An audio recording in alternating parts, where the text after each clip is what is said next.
All right, our ambassador to Germany, Rick Cannell, talking about the protests that have been going on all day. Things are a little bit quieter now along the Champs-Élysées in Paris. But again, there's been a lot of friction there over a government big enough to give folks a lot of the stuff they want. But apparently the problem is paying for it. Back with me is Kat Timp and Jessica Tarloff, and we've got Nan Hayworth. Kat, the issue again is just how far can governments go to give people stuff and then expect that stuff to be paid for. There are limits, obviously, but how does this play out?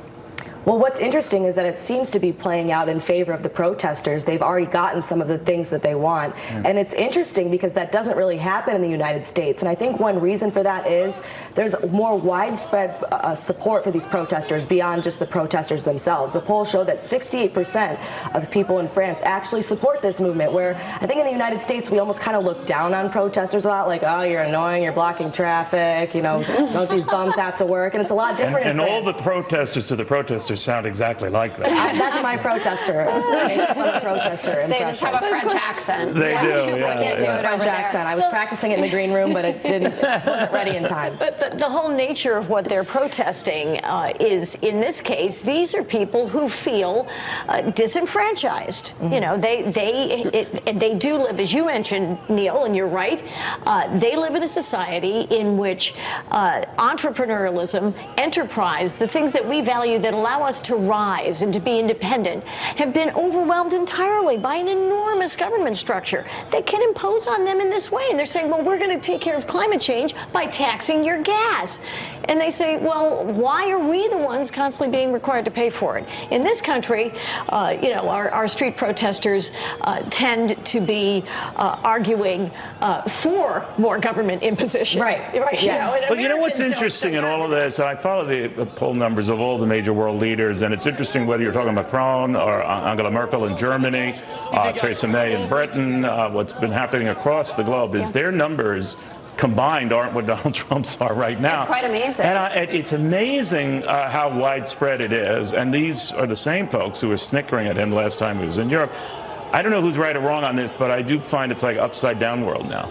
Well, all the countries that we're talking about do have free and fair elections, so we'll find out who is right there. Angela Merkel. Well, wait a minute. You're not implying that we do not. No, I'm not. I'm saying this isn't going on in the Philippines or in Russia. So people will have their day to vote them out if that's what they choose to do. Macron is at 26% right now, and if you follow the news like we do, you would think that he had 100% approval. With that's he still has more the popular swagger than Nancy Pelosi, actually. Right, we had to get in the dig. We were having a Nancy-free day here now, and I still loved her last week. But it is important to think about that. And Rick was correct to point out that this is something that is going on all over Western Europe. But in these countries, they also have organized labor on a larger level than we do. They have societal benefits that many on the left would like us to have across the board, you know, a better education system for all, health care for all, but also enormous unemployment. They do, absolutely, which is what Macron is being served with But we right might now. follow them if we shut our government down this week. Someone's going to take the blame for that. Well, now, the Trump president says he is happy to take the blame Senate for it. Democrats. Right. Senate Democrats. Now, where does that go? Where does what go? The shutdown? Shut down? I think that Trump will take the blame for it, but I don't think any of his supporters will care because they'll say, oh, he's doing it for border security. He's standing up for this wall. He's not backing down the way other Republicans have in the past. So I don't think it'll affect him politically at all. No, I agree. Nancy Pelosi laying it out with Chuck Schumer in the White House that would be a bad move. I'm just wondering politically how you think it falls out. Well, I think we were talking about this yesterday on the Outnumbered couch with Chris Wilson, who worked for Ted Cruz, a Republican, and he even admitted no matter who is actually responsible for shutdowns, Republicans consistently get the blame for it. That's just the way that it works.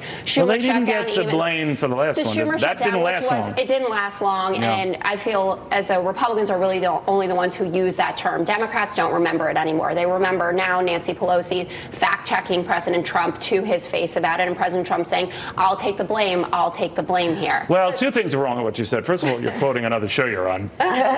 Sorry, this is the only show I have ever been on. Exactly. And the other, this idea that, it tends to represent a pox on only Republican houses. I just wonder this go-round, whether we're sadly getting used to it and no one really cares. Well, I think there is a lot of, I was in Congress, as we all know, Neil, and there is a lot of cynicism, rightly placed. And a lot of it has to do with the fact that individual districts districts expect certain things of their members of Congress. You know, they want their members of Congress to bring home certain benefits, bring home the bacon.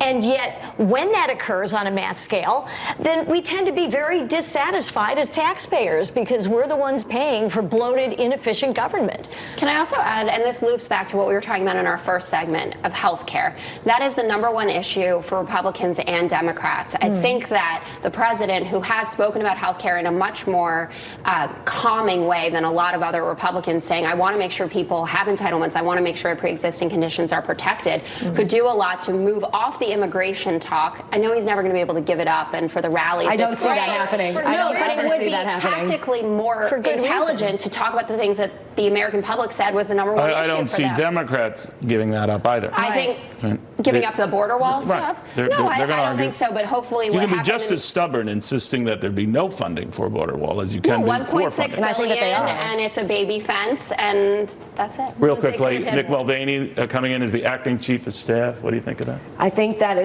he has a great relationship with President Trump, and I think that was what he was really looking for, as a loyal guy. There was that clip that came out from 2016 of him saying that he's a terrible person, but hopefully he can look past that and say we've played golf together since then. We're friends, and that they can have a good relationship. Look at all the stuff Lindsey Graham said. And, President's a bigger man than that. I know Mick personally, brilliant, dedicated, effective. So it's going to work out. Can I make my negative point? Yes. I'm ready. Okay, so Mick Mulvaney will be the only chief of staff that actually has been confirmed by the Senate, since he's not giving up his role, which means that he can be brought in front of Congress to testify, and we could hear a lot more about what goes on in the Oval. It's a very effective office. You're always a hater, aren't you? Haters gonna hate. We're going to take a quick break here and discuss even more after this.